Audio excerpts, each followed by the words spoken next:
Things are going from bad to worse over at Ubisoft, and it's all of their own making after they announced that they were shutting down XDefiant after the game only being out less than a year, and they were laying off nearly 300 people, as well as shuttering a number of their production studios.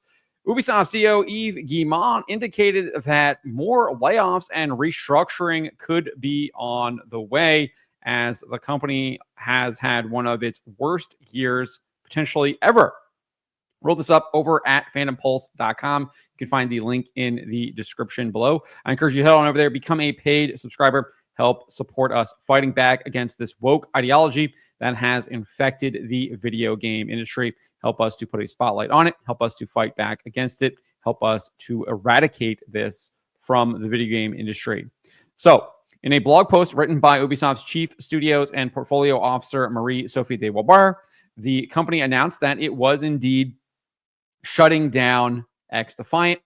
She wrote this: despite an encouraging start, the team's passionate work and a committed fan base, we've not been able to attract and retain enough players in the long run to compete at the level we aim for in the very demanding free-to-play first-person shooter market. As a result, the game is too far away from reaching the results required to enable further significant investment, and we are announcing that we will be sunsetting it, aka they're shutting it down.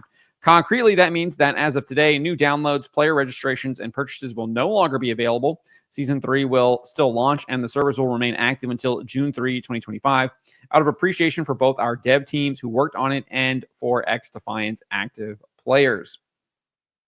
She then explained that not only was the company shutting down XDefiant, but it was closing its San Francisco and Osaka production studios.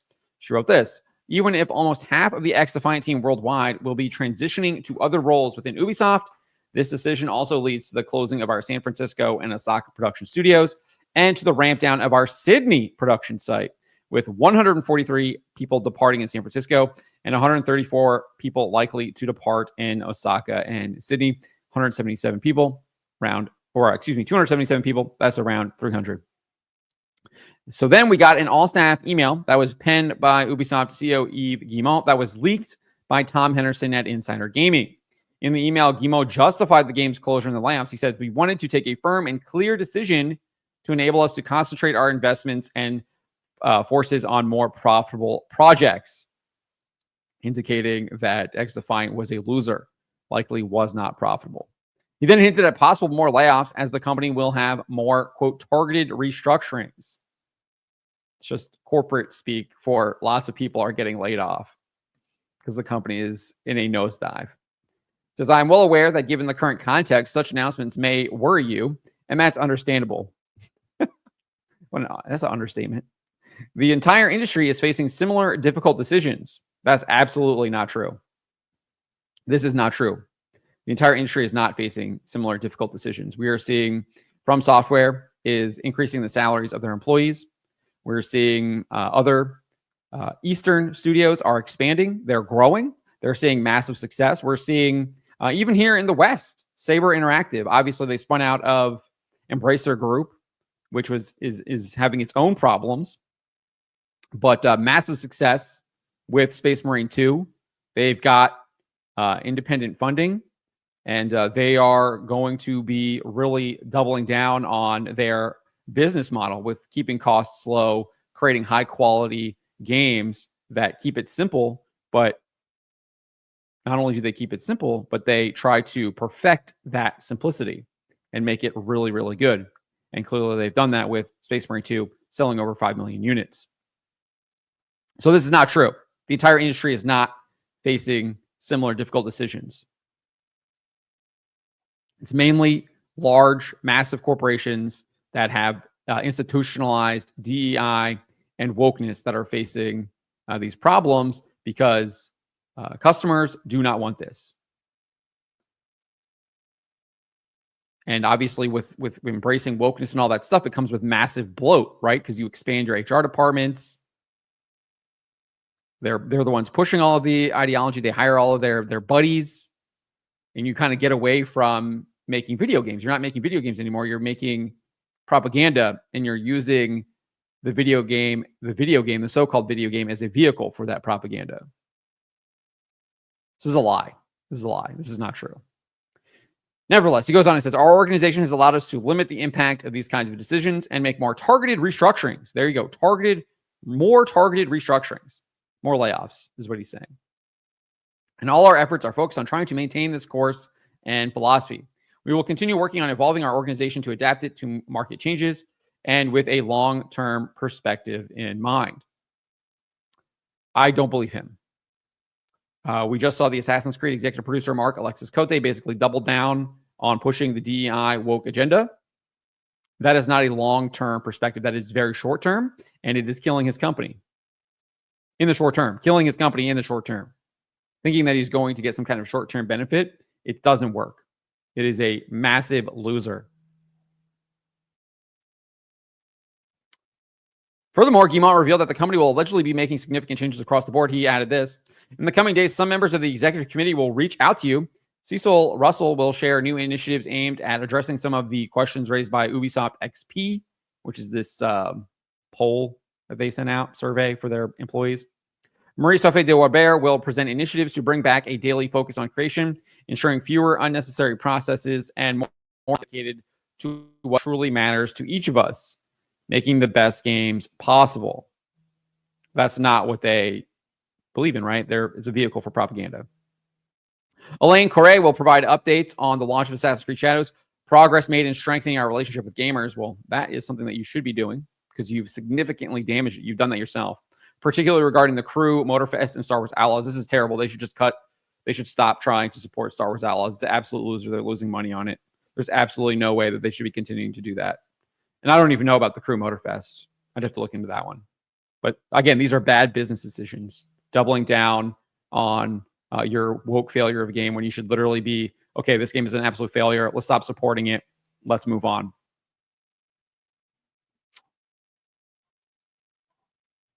So that is what CEO Yves Guillemot has said. More layoffs likely on the way. I actually had an insider reach out to us. Wrote this up yesterday. And obviously go over a lot of the stuff here that we just covered for people who might not know what's going on. But this is what an Ubisoft insider shared with Phantom Pulse. It says that employees feel betrayed and used following these announcements, the closures, the email from Guillemot. He said, furthermore, the insider said this: there is no trust at any level, and that resentment towards management is seemingly growing. Yeah, there is no. Why would there be any trust? These people are liars. They lie to their investors. He says there's positive community sentiment about Star Wars Outlaws. And then what is they're significantly decreasing their expectations for sales from 500 million euros to 350 million, a range of 350 to 370. They come in at what, 352, 30% decline.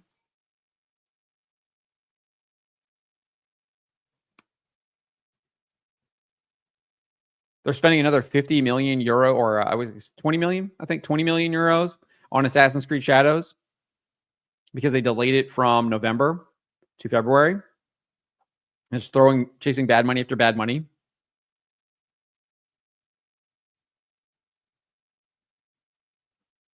I mean, we've seen, and these employees are already upset, right? So we've seen them strike in France and in Italy. Around 700 employees struck the company in France alone, according to Le Monde back in October. They struck in Montpellier, Paris, Annecy, and Lyon. The outlet Le Monde reported AFP saw around 50 people on a picket line in Montpellier and more than 100 in Paris, with Ubisoft offices in Annecy and Lyon also affected. The STJV, which is the union that organized them, Syndicat des Travailleurs C'est du Jeu Video. They said that more than 700 employees were taking part in the strike. One employee actually asked back in October, how long will it be before they start laying off workers and downgrading their ambitions? And described the atmosphere as gloomy. So this isn't unheard of, right? We were hearing this from people striking the company back in October. And they literally just laid off around 300 people. And Yves is saying more is on the way. And again, it spread to Italy too, right? So this is what the union said. Workers at Ubisoft Milan are also on strike against a return to 3 days a week in office. There was also like a falling out with basically a revenue sharing agreement between the union and the company. They had all these demands. If you want to, I'll put the link for this one in the description below as well. so you can read those demands. But this is not good for Ubisoft as a company. And I don't think that they realize what the problems are. They clearly don't. And they're going to continue to fail as long as they continue to ignore what their actual problems are. And again, they only have to blame themselves because they are acting like an animal sticking its head in the sand, and they don't want to actually hear what the problems are. And if you can't see or hear the problems, you certainly can't fix them. And so this company is likely going to go under because they have terrible leadership that has no clue what they're doing. And they admit they have no clue what they're doing. Mark Alexis Cote literally says they don't know what they are doing. Let me pull that up real quick. Right here, I wrote this up middle of November. Assassin's Creed EP admits Ubisoft does not know where players are and how the company can reach them. These people don't know what they're doing. They are absolutely incompetent, yet they're the ones who are laying off their lower level staff. And that's not to say that those lower level staff don't deserve to be laid off. A lot of them are probably woke. But that's not to say all of them are. I assume there's probably at least a significant portion that aren't. This is what he said. I think we're in an era of peak change. I don't know what the industry is going to look like in 5 years, but clearly we're transforming, and I think it can create anxiety. I see it as a challenge that we need to solve together, because whether it's in the AAA or even in the more indie space, the recipe for success, as it's been in the last maybe 20 years, is dramatically shifting. So we still need to innovate. We need to control our costs because they have ballooned clearly over the last 5 years. Well, why weren't you controlling those beforehand?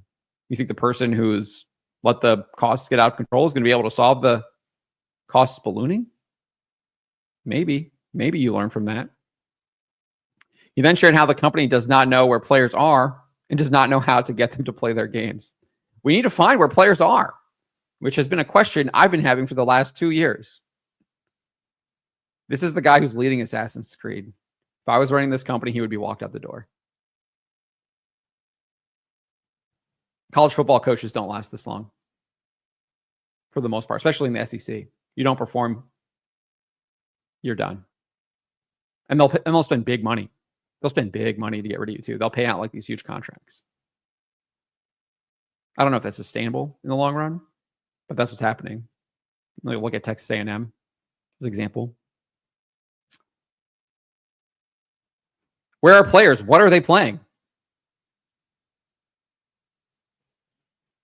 This is the executive producer for Assassin's Creed at Ubisoft saying he doesn't know where people are and he doesn't know what they're playing. Where do we reach them? All of this will become clear in the coming years as our industry transforms. How is this guy leading your Assassin's Creed franchise? This is absolutely unacceptable. But this is Ubisoft. These are the people that they employ. This is the guy who's doubling down that they are going to be pushing the woke agenda in Assassin's Creed Shadows. He said that in like a recent, or maybe not recent anymore, but a couple months ago, New York Times interview. He doubled down on it. He admitted that that was causing lots of problems for the game. But he doubled down on it and said, we're going to do it anyways. This guy should be fired. Who cares what he did in the past? He's clearly killing your company right now.